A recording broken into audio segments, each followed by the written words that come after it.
Today's story is about an aerospace engineer who spent 6 years being the invisible man in his own marriage. He paid the bills, fixed the problems, and got compared to his brother-in-law at every single family dinner. The brother-in-law drove a leased Lamborghini, called himself a real estate mogul, and was secretly running a Ponzi scheme built on his own parents' drained retirement accounts and a public pension fund for teachers and firefighters. One night, doing routine compliance work, this man found something he was never supposed to find.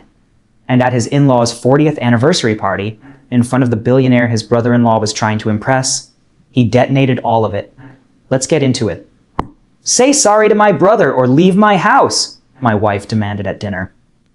So I stood up, walked over to him, and said the one sentence that destroyed 3 marriages, including ours. "I'm Owen, I'm 36, and the night my marriage ended started with a toast and a folded napkin, and finished with a federal fraud case, 3 divorces, and one very yellow Lamborghini that turned out to be a lease the whole time. Let me back up. I work as a senior aerospace engineer at a facility outside of Seattle. Sounds impressive. The day-to-day is pretty quiet. I mostly stare at screens, monitoring telemetry data for communication satellites. High stakes in a specific way. 1 decimal point off in my calculations, and a piece of equipment worth $300 million becomes expensive space debris. But it's not the kind of thing that wows anyone at a dinner party. At the office, people call me the surgeon. My boss, Dr. Harmon, a man who's been sending metal into orbit since the Apollo era, shakes my hand like it actually means something. When I talk in meetings, the room goes quiet. I am respected.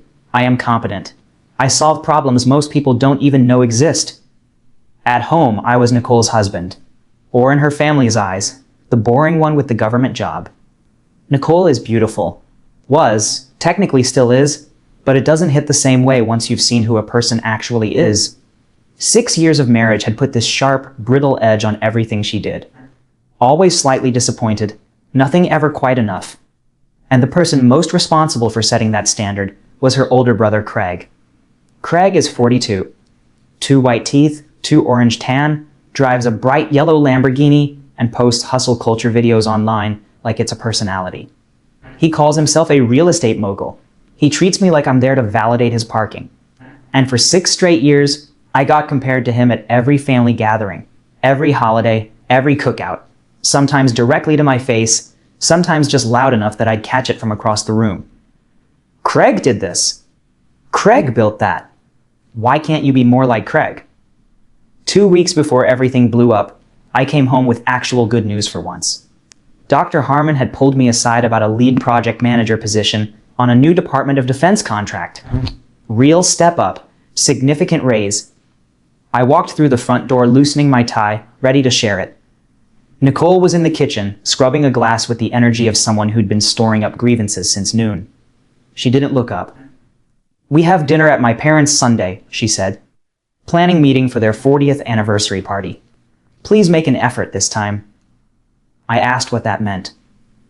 "Don't just stand in the corner talking about satellites and math. Engage with them, and get a new suit. Craig is bringing important guests, and I don't want you looking like you work in IT support." I told her I was up for a big promotion. She blinked at me with this flat, vague disinterest. "Does it come with a company car, or are you still driving the Honda?" I said it came with a salary increase and some respect. "Good," she said, wiping her hands on a dish towel. "Maybe we can finally redo the kitchen. Craig just dropped 50 grand on a smart home system. You walk in, and the house literally greets you." Then she hit me with the actual news. Craig was bringing Charles Hargrove to the anniversary party. Charles Hargrove, the billionaire investor. Craig had apparently convinced him to back a new waterfront development. The whole family was buzzing. Daddy was so proud. Everything had to be perfect. "Just try to be impressive," Nicole said. "Or if you can't be impressive, just be invisible." Be invisible. I paid the mortgage. I filed the taxes every year without complaint. I handled the property line dispute with the neighbor. I drove her mother to eye surgery when Craig couldn't be bothered to show up. I fixed every leaky faucet in that house and never once made a thing of it. I was the foundation, and nobody looks at the foundation. They look at the chandelier. Craig was the chandelier. Flashy, expensive, and hanging by a much thinner thread than anyone realized. Hold on, let me jump in here. For anyone listening, this is me, not Owen. I need to paint Craig's full picture before we move on, because real estate mogul doesn't do the man justice. Craig is what you get when a guy with a borrowed lifestyle and a spray tan genuinely believes his own pitch. He's basically Jordan Belfort from Wolf of Wall Street, except instead of penny stocks, he's been robbing his own parents. And what he did to Owen every single family gathering, the constant comparisons, the public digs, that's not confidence. That's a man who needs someone beneath him to feel tall. We can call him what he is, Captain Fake Equity. Anyway, it gets worse. Let's go to Memorial Day. To understand why that Be Invisible line got under my skin the way it did, you need the full picture of what 6 years with this family actually felt like on the ground. Memorial Day last summer. The Caldwell family gatherings are always a production. Craig's mother, Linda, treats a backyard cookout like an event requiring a seating chart and a dress code. I was at the grill, sweating through my shirt, because Craig, who was supposed to be manning the station, decided it was too hot outside and went in to get a lemonade. So there I was, flipping 20 steaks, trying to get them all medium rare exactly how Frank liked them. It was a Tuesday. Wait, no. Memorial Day, so Monday. Anyway, doesn't matter. Craig walked back out wearing white linen pants and loafers that cost more than my first car. He had an audience, a couple of cousins, plus Dana, Nicole's younger sister. He called out loud enough for the neighbors to hear, "Don't burn them this time. I got those at a butcher shop in the city. Wagyu. Don't turn them into hockey pucks." I kept my eyes on the grill. They're under control. He walked over and grabbed my wrist, lifting my arm to look at my watch. It was a Seiko. My dad gave it to me before he passed. And yeah, I still have it, before anyone asks. Practical, reliable, nothing fancy. Craig held it up for the cousins to see. "Still wearing the ticking time bomb? You're an engineer, man. Get an Apple Watch. That thing looks like a cereal box prize." The cousins did the nervous laugh, the one people do when they know someone's being a jerk, but don't want to be the one to say it. "My dad gave me this watch," I said, pulling my arm back. "Sentimental value doesn't tell time any better," Craig said. Then, just to twist it a little more, "You need a loan to upgrade your style? I know things have been tight for you guys." Things were tight because Nicole had spent $6,000 on a life coaching retreat Craig recommended in Sedona. Things were tight because I was maxing out retirement contributions while paying down her student loans. I didn't say any of that.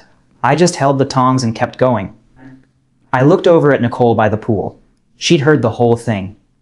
She glanced up, caught my expression, and gave this small wave, the dismissive kind, the "let it go, don't make a scene" wave. 2 seconds and she'd summed up 6 years of marriage in a single gesture. That was the dynamic. Craig was the golden child. Dropped out of college.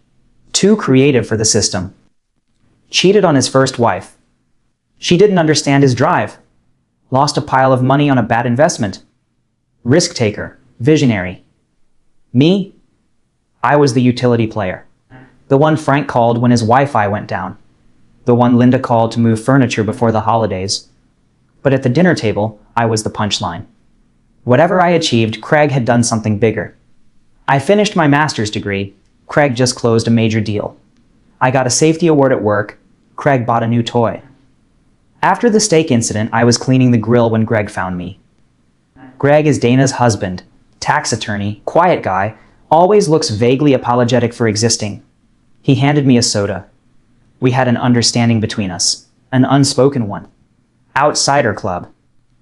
"He's in rare form today," Greg said, nodding toward the house. I said what I'd been thinking for years, out loud for the first time. Greg looked around, then leaned in. He'd looked over some contracts for Craig the previous month, a condo development. The LLCs were all registered to P.O. boxes in Nevada. The initial capital hadn't come from a bank. It came from private equity, but the signatures were messy, desperate looking. Greg had tried to tell Dana they shouldn't invest their kid's college fund in Craig's next round, and she'd nearly taken his head off. Said he was jealous. "Did you invest?" I asked. Greg looked down at his shoes. $10,000. "To keep the peace," he said. I knew it then, even before I found the proof later. A decent man pressured into throwing his kid's future into a hole just to keep Sunday dinners civil. Wait, pause for a second. For the listeners, this is me, not Owen. Greg just told us he handed $10,000 of his kid's college fund to his brother-in-law to avoid an argument. That is the saddest tax attorney story ever told. And here's what gets me. Notice what Owen did with that information. He didn't blow up. He didn't start a barbecue argument. He just filed it away and kept grilling. That's not patience. That's a chess player sitting at a checkers table, waiting for everyone else to figure out what game they're actually playing. He already knew how this would end. Anyway, the audit files are up next, and this is where things get federal. The night before the anniversary party, I was in my home office, a converted guest room Nicole was constantly threatening to turn into a meditation space, working late on a stack of files from work. We were auditing the insurance policies for an upcoming satellite launch. The coverage was backed by a big pension fund, the State Teachers and First Responders Retirement Trust, actuarial tables, risk assessments, asset allocations, the kind of stuff that puts most people to sleep. But I like patterns. I find comfort in numbers. Numbers don't lie. Numbers don't tell you to be invisible.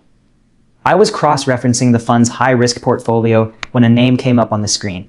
Caldwell Development Group? Holdings LLC, I blinked. Took a sip of cold coffee and leaned in closer. Caldwell.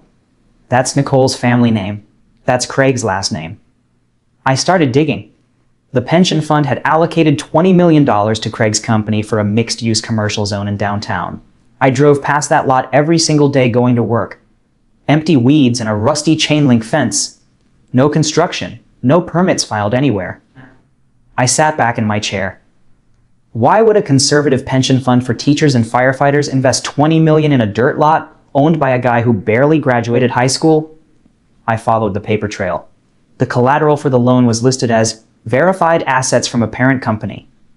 I followed that to a shell company in the Caymans, then one in Delaware, then back to a guarantor listed as Frank Caldwell, my father-in-law. My heart started hammering against my ribs. Frank was a retired dentist, comfortable, nice house, golf membership.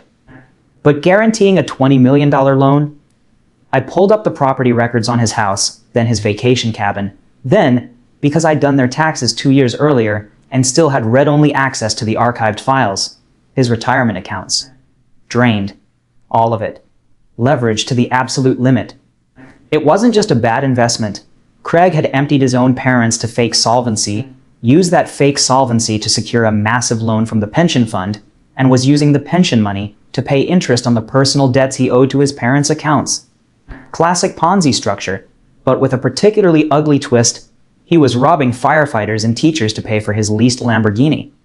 I felt genuinely sick. Clock said 2 a.m. Upstairs, Nicole was asleep.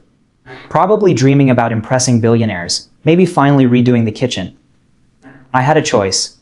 Stay invisible, go to the party the next day, eat the food, smile at the insults, and wait for the federal agents to eventually knock on someone else's door. Or I could stand up. The thing is, it wasn't really a choice once I thought it through clearly. My name was on the compliance checks for our aerospace company. If it came out that I'd found this and stayed silent, that the pension fund backing our launch coverage was being looted by my own brother-in-law, my security clearance would get yanked. My career would be done. Everything I'd actually earned, gone. It was me or him. I went to the closet. I pulled out my suit, the charcoal gray one, the IT support one Nicole hated. I brushed it off, clean, sharp, fit me perfectly. I didn't need a new suit. I needed a new life. Okay, stop. This is me, not Owen. He just spent 2 hours at 2 a.m. tracing a shell company through the Caymans to his own father-in-law's drained retirement account while doing routine compliance work. For context, that's like taking out the trash and accidentally finding a crime scene. This man found a $20 million Ponzi scheme buried in actuarial tables. That's Michael Scofield from Prison Break Energy. Except instead of tattooing blueprints on his body, he just read the spreadsheet. And his decision? Show up to the party anyway. In the suit she hated. I need you to understand that what's about to happen is not an accident. It is deliberate, every single second of it. Pull up a chair. Morning of the party, the house was already at a low boil. Nicole was in frenzy mode, aggressively fluffing throw pillows we were leaving behind anyway. She scanned me up and down when I came downstairs in my suit. I thought I asked you to buy something new. Work was crazy, launch protocols. Always the work. She waved it off. Fine. Just try to stand toward the back during the photos. The shimmer on that fabric looks cheap. I picked up the car keys. Didn't say a word. Enjoy the view while you can, I thought. The drive to Frank and Linda's was completely silent. Nicole spent the whole ride checking her makeup and texting Dana. I drove with this strange, flat calm. The feeling you get right before a rocket test, when the countdown is already done and the physics are already set, and whatever happens next isn't in your hands anymore. We pulled up to the estate. Sprawling house in a gated community. Too many columns. Luxury cars lined the driveway. And right in front of the fountain, taking up 2 spots like it owned the place, was the yellow Lamborghini. Nicole actually clutched her chest. He got it! Owen, look at that. That is success. It's a car, I said, and put the Honda in park next to a landscaping truck. You're just jealous. The front door swung open, and there was Craig, holding a glass of sparkling water, wearing a tuxedo with a velvet jacket. He looked like a Bond villain from a movie nobody greenlit twice. Nicole ran up and hugged him. Craig caught my eye over her shoulder. Custom paint job, he said. Cost more than Owen's annual salary, probably. Then, nice suit, man. You borrow that from a funeral director? Happy anniversary, I said. Where are your parents? He told me they were inside with Hargrove, then dropped his voice like he was letting me in on something. The big man is here. Listen, Owen, stay out of the way tonight. Hargrove is old school. He doesn't want to hear about space toys. He wants to talk real business. I nodded and walked past him into the house. The foyer was full of white roses. I'd estimate 10 grand worth of flowers just in that one room. String quartet in the corner. Waiters circulating with trays. And I knew from the audit the night before that Frank had missed a property tax payment on this house last month, that Linda's credit card was maxed out. This entire party was being funded by debt backed by stolen pension money, and it looked gorgeous. I found Greg at the bar, nursing a coffee, looking like a man attending his own sentencing. You survived the front door, he said. Barely. The Lamborghini's yellow. Greg dropped his voice. It's a lease. I heard him on the phone this morning. Short-term corporate lease. He's telling everyone he paid cash. I looked at him directly. Greg, does Dana know about the inheritance trust? Your grandmother's account, the one set aside for the kids. He went pale. Why? Check it Monday, promise me. He stared at me, something shifting in his face. Owen, what do you know? Not here. Just then the room went quiet. Frank and Linda were descending the grand staircase. Linda in diamonds, Frank with his strained smile, waving like royalty. And next to them, walking with a cane, and the air of someone who'd already calculated everyone's net worth and found it lacking, was Charles Hargrove. 70s.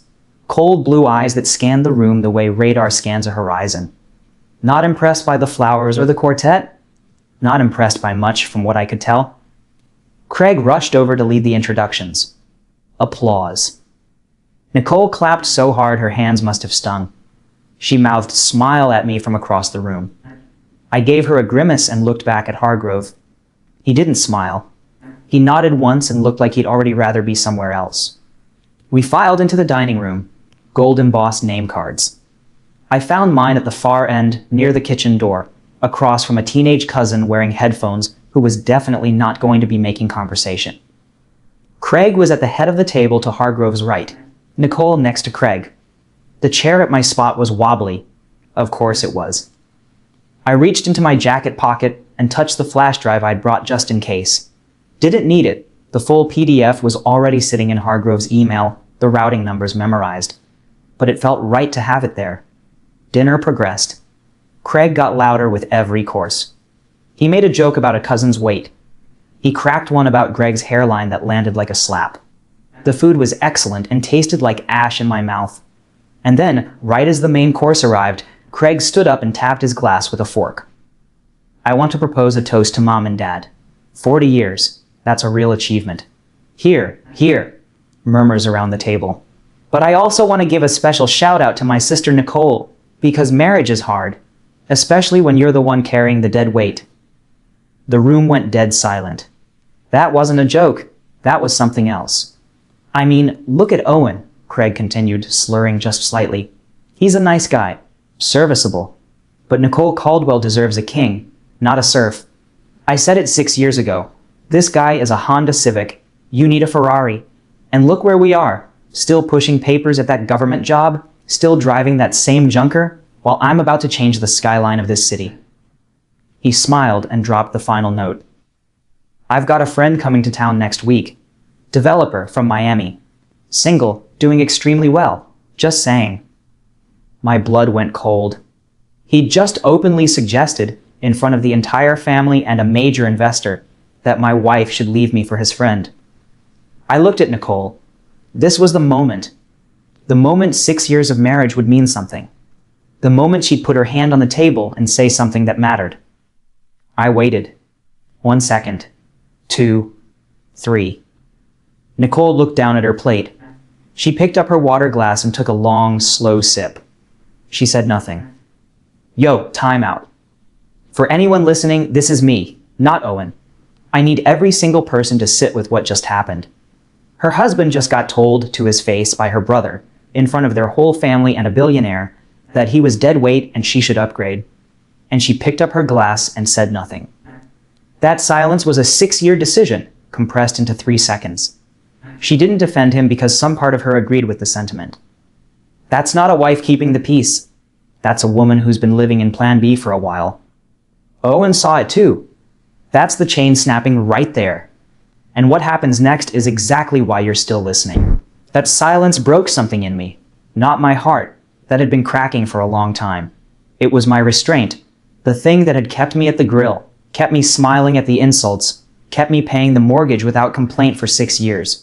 It snapped. I looked at Hargrove. He was watching the whole scene with barely disguised contempt, not for me, for Craig's complete lack of class. He didn't know the half of it yet. Craig, I said, not loud, just calm, the kind of voice that cuts through a room because it isn't raised. Craig cupped his ear theatrically. Oh, the Civic speaks. What's that, engine trouble? I think you should sit down, I said, pushing my chair back. Before you say something that sends you to federal prison. The smirk disappeared. Excuse me? I stood up slowly, adjusted my cuffs, completely calm, the way you feel when you've already run the calculation and you know the result. Your partners aren't deep-pocketed, I said. They're the state teachers' retirement trust, and they didn't invest. You forged the collateral documents using your father's drained retirement accounts to secure a fraudulent loan. Every ounce of air left the room. Nicole grabbed my arm. Sit down. You're drunk. I haven't had a drop. I shook her hand off. I walked toward the head of the table. Craig's expression cycled through confusion, then rage.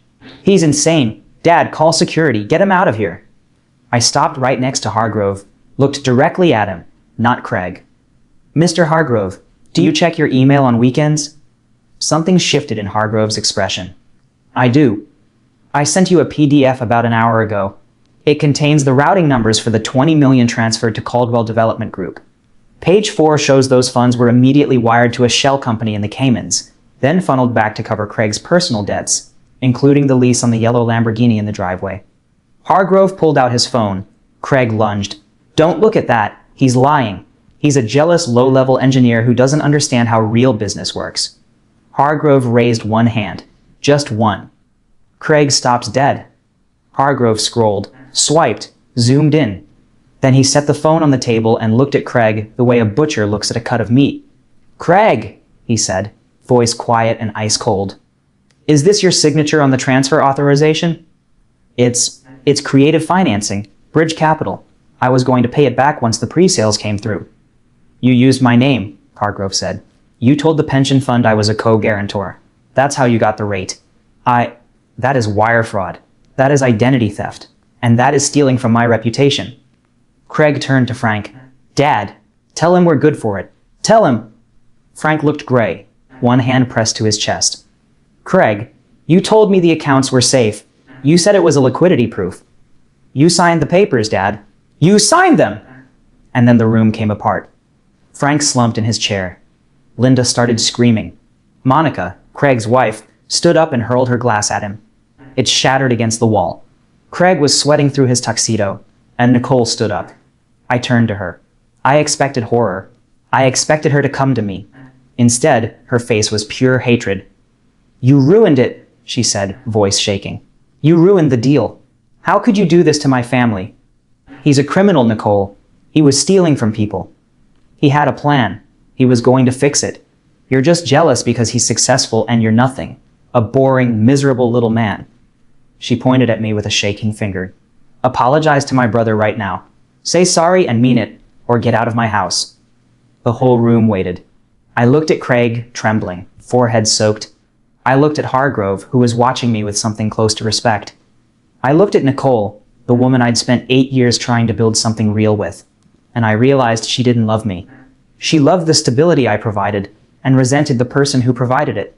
She wanted the criminal's lifestyle with the engineer's safety net, and that wasn't something I could fix. I walked over to Craig and leaned in close. "I'm not sorry," I said, just loud enough for everyone to hear. "But you will be, because I forwarded that email to the FBI Cybercrimes Division 10 minutes ago." Craig's knees gave out. He literally collapsed into his chair. I turned back to Nicole. "And for the record, it's our house. I pay the mortgage, but you can keep it. You're going to need the asset to pay for your brother's legal defense." I picked up my napkin, folded it neatly, set it on the table. "Happy anniversary," I said to Frank and Linda. And I walked out. All right, real talk. This is me, not Owen. He just walked into a party where he was told to stand in the back of the photos, sat at the wobbly chair by the kitchen door, watched his wife's brother tell the whole table she should upgrade, and he responded by quoting routing numbers from memory and handing a billionaire a federal fraud case on his phone. He didn't raise his voice once. He didn't throw anything. He folded his napkin. Most guys blow up years earlier or never say a word. Owen waited, built the case, and struck at the exact moment it would matter most. In front of the one person Craig was trying to impress. That's not revenge. That's project management with a grudge. Now, the aftermath. Final update. Walking out of that house was the hardest and easiest thing I've ever done simultaneously. My legs felt like lead. My chest felt lighter than it had in years.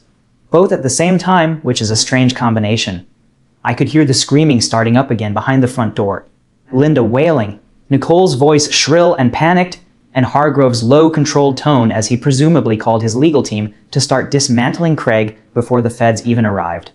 I drove to a motel on the interstate. Not a hotel, a motel. I needed to be somewhere anonymous, somewhere I was just a guy in a room and not someone's husband or in-law. I sat on the lumpy bed and stared at the wall. My phone vibrated constantly. Nicole, Nicole, Frank, Nicole, unknown number, Craig, almost certainly. I turned it off. I didn't sleep. In the morning, I turned the phone back on. 74 missed calls, and one voicemail from Greg. It was a war zone, he said. Police had come. Hargrove pressed charges immediately. They took Craig out in cuffs around 11. Frank was in the hospital. Minor heart attack, stress-induced. And Nicole was telling anyone who'd listen that I'd hacked Craig's accounts and planted evidence. Get a lawyer, Greg said. A shark. I'm texting you a number. I called the number. A guy named Walsh, short, bald, had the energy of a pit bull wearing a suit. We met at a diner an hour later. I laid everything out. The files, the financial records, 6 years of documentation showing my contributions versus Nicole's spending. Walsh stirred his coffee and looked at the papers. Good news, you're the whistleblower. You're the hero in the eyes of the law. Bad news, your wife is going to try to burn you down. We file for divorce today, and we throw in financial infidelity. She was funneling marital funds into her brother's scheme. Was she actually? I asked, genuinely not sure at that point. We'll find out, Walsh said. Discovery is a beautiful thing. The next few weeks blurred together. The story broke locally, then nationally. Footage of Craig being let out of the police station in an orange jumpsuit instead of a velvet tuxedo. He looked small. He looked terrified. The golden child had tarnished fast. Monica filed for divorce 3 days after the arrest and took the kids to her parents' place. Greg confronted Dana about the accounts. When she admitted she'd wired Craig another $50,000 from the kids' college fund, the week before the party of all times. Greg packed a bag and moved into my motel room for a week before getting his own place. 3 marriages, gone in about 2 weeks flat. Nicole refused to leave the house. She changed the locks. She sent emails accusing me of emotional abuse for humiliating her family. But then came the asset division hearing. Walsh laid it all out clean. Spreadsheets, receipts, 6 years of documentation showing I'd paid 90% of the mortgage. And then the key piece, Nicole had secretly withdrawn $40,000 from our joint savings over the past 2 years and wired it directly to Craig's company. The judge, a no-nonsense woman with zero patience for anything, looked straight at Nicole. "Is it true you transferred joint funds to a company now under federal indictment for fraud?" Nicole cried. "Said it was an investment. He was going to pay them back double." "It was theft," the judge said. "You stole from your husband to fund a criminal enterprise." Gavel came down. I got the order to sell the house and keep 80% of the proceeds to recover my losses. Nicole got her car and her credit card debt. She found me in the hallway outside. "I hate you," she said. "You destroyed my family." "Your brother destroyed your family," I said. I just turned on the lights. The months after the divorce were quiet in a way I hadn't felt in years. Small apartment downtown, mine alone. No throw pillows I wasn't allowed to touch. No passive-aggressive notes on the fridge. Dr. Harmon called me in the week after the story broke, and I walked into his office bracing for bad news. He shook my hand instead. "The board was impressed," he said. "I'd saved the pension fund millions and shown integrity. That's the kind of man they wanted leading the defense contract." Promotion. Salary jumped to $185,000 plus bonuses. I bought a new watch, an Omega, not because Craig told me to, because I wanted to celebrate my own time. My time was mine now. 6 months after the party, I was at a bookstore looking for a book on orbital mechanics. I reached for a title and another hand reached for the same one at the same time. A woman with kind eyes and slightly messy hair looked up and smiled. "Sorry, didn't think anyone else read this stuff." "I do," I said. "I'm Owen. Claire. I teach physics at the university." We got coffee, talked for 3 hours. She didn't ask about my car or my salary or whether I knew anyone impressive. She asked about the satellites. She asked about the actual work. When I explained what I do, making sure the signal connects when a rescue team needs GPS coordinates in a hurricane, she leaned forward. "That's beautiful. You're connecting people." First time in 6 years, a woman called my work beautiful. About a year after the anniversary party, Craig went to trial. He tried insanity. He tried blaming me. He tried blaming the economy. The jury didn't buy any of it. Guilty on all counts: wire fraud, securities fraud, identity theft. 14 years, federal prison, no parole for at least 12. Frank took a plea deal. 5 years for bank fraud. At his age, that's effectively a life sentence. I felt something complicated about Frank.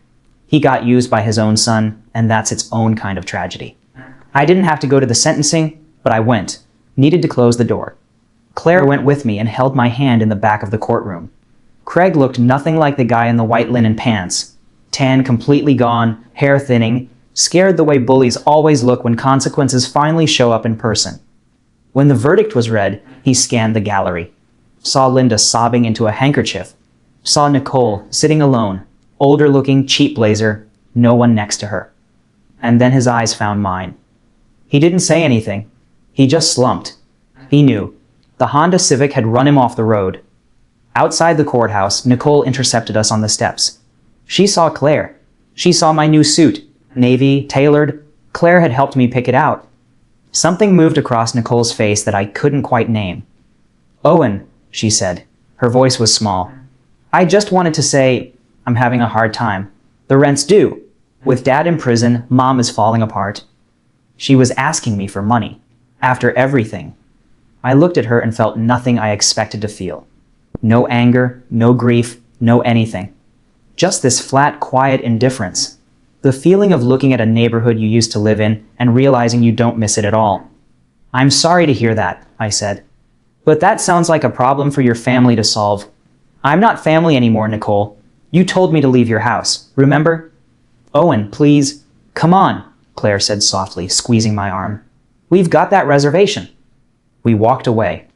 Nicole said my name once more, but her voice got swallowed up by the street noise. A few months after that, I was cleaning out old storage boxes and found a tablet of Nicole's mixed in with my stuff by mistake. I knew the passcode. I turned it on. found a text thread with Craig from the weeks before the party. Her asking him for another transfer. Him saying he was stretched. Her saying I was starting to ask questions, getting suspicious. Craig promising her a condo in the city once the Hargrove deal closed. And Nicole's response, "Just hurry up. I can't stand pretending to listen to his boring work stories anymore." She knew, maybe not the full scope of the fraud, maybe, but she knew he was broke. She knew she was stealing from me. And she was planning to leave the moment Craig hit it big. Whatever guilt I'd occasionally felt, that maybe I'd been too harsh, that maybe I'd burned down something that wasn't entirely wrong, evaporated on the spot. I wasn't the villain. I was the escapee. 3 years out now. I'm married to Claire. We have a small house in the hills, nothing like the McMansion with the too many columns. And it has a telescope on the back deck. We spend weekends looking at planets and not needing to explain ourselves to anyone. I got promoted again, director of operations. We're happy in the way that doesn't require an audience. Last month, Claire and I were at an Italian place downtown for our anniversary. I looked across the room and recognized a face. Dana, Greg's ex, clearing tables, looking exhausted. And at a corner table, eating quietly, were Linda and Nicole. Not talking, just sitting with their plates, staring into space. Linda looked frail. Nicole looked bitter in the way that sets into a person's face when they've been carrying resentment with nowhere to put it for too long. There was something on the table I couldn't make out, a small dessert, barely touched, and neither of them was looking at each other. I thought about going over, but then Claire laughed at something I said, warm, genuine, the way she always laughs. And I turned back to her. "What are you looking at?" she asked. "Nothing," I said. "Just shadows." The best revenge isn't anger. It's not even justice. Though watching Craig get walked out in cuffs was genuinely satisfying, I won't lie. The best revenge is a life that doesn't need explaining. Drop your thoughts in the comments. What would you have done when that silence hit at the dinner table? Because that moment is where this whole thing turned. Let me know. Look, Owen's no superhero. He's a guy who spent 6 years being the invisible foundation of a marriage while the people around him treated him like a leaky faucet you only call when something needs fixing. But when the moment came, he didn't yell. He didn't beg. He showed up with a PDF, forwarded an email to the FBI, and let the math do the talking. That's the move. Not anger, not drama, just clarity and the right documentation at the right time. Question for the comments. At what point would you have walked away? Because 6 years is a long time to be invisible. Drop it below. And if you haven't subscribed yet, hit that button. We drop stories every day.